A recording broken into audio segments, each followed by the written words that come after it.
तर तुम्ही आता ईव्हीएमचा विषय म्हणालात, सुप्रिया सुळेंचं तुम्ही एक विधान आज आलं, तुम्ही ऐकलं असेल तुम्हाला माहिती आहे. त्यांचं असं म्हणणं आहे की त्यांना काही परदेशी व्यक्तींचे फोन येत आहेत ज्या सांगतायत की मशीनमध्ये गडबड आहे आणि त्यामुळे ते आता इलेक्शन कमिशनकडे जाणार. चला, याचा अर्थ सुप्रिया सुळेंच्या लक्षात आलं की महाराष्ट्रामध्ये त्यांचं सरकार येत नाही, त्यांचा पक्ष निवडून येणार नाही.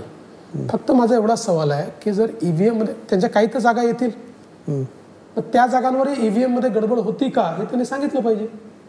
म्हणजे ईव्हीएममध्ये गडबड असून तुमची माणसं निवडून कशी येतात? की काही सिलेक्टिव्ह गडबड आहे, की काही ठरवलेलं आहे, इथे गडबड आहे इथे नाही आहे. काहीतरी थोडं मला असं वाटतं की सुप्रियाताई ठीक आहे, इतके वर्ष राजकारणामध्ये आहे, मी असं समजतो की त्यांना बऱ्यापैकी गोष्टी समजतात, पण त्यांच्यासारख्या व्यक्तीने अशा प्रकारे बोलणं. त्यांनी आणखी एक विधान केलं मधल्या काळामध्ये की तुम्ही अजित पवारांना फाईल का दाखवली, त्याच्यानंतर त्या तुमच्यावरती केस करणार असं ते म्हणतात की तुम्ही अजित पवारांना घरी बोलवून फाईल दाखवली सिंचन घोटाळ्याची किंवा त्याच्या ओपन इन्क्वायरीची. असं आहे की सुप्रियाताई काही गव्हर्नमेंटमध्ये राहिल्या नाहीत, त्यामुळे सिक्रेसीच्या ओथचा अर्थ त्यांना माहिती नाही. मी जी फाईल सांगतो इज अ पब्लिक डॉक्युमेंट. सुप्रियाताईने तुम्ही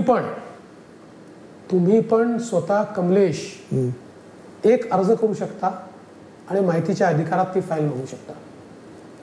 how does it becomes a secret document? नाहीच आहे तो. थोडी माहिती घेतली असती तर असं बोलल्या नसत्या. पण त्यांचा प्रॉब्लेम काय झाला की since Ajit Pawar has exposed a fact की त्यांच्या विरुद्धचं षडयंत्र किंवा इन्क्वायरी, त्यांना षडयंत्र वाटत असेल, आम्ही इन्क्वायरी म्हणून जे काय असेल हे त्यांच्याच काळात सुरू झालेलं आहे. ही फॅक्ट बाहेर आल्यामुळे जे काही एम्ब्रेसमेंट सुप्रिया त्यांना सहन करावं लागलं, ते काउंटर करण्याकरता त्यांनी हा नरेटिव्ह टाकला.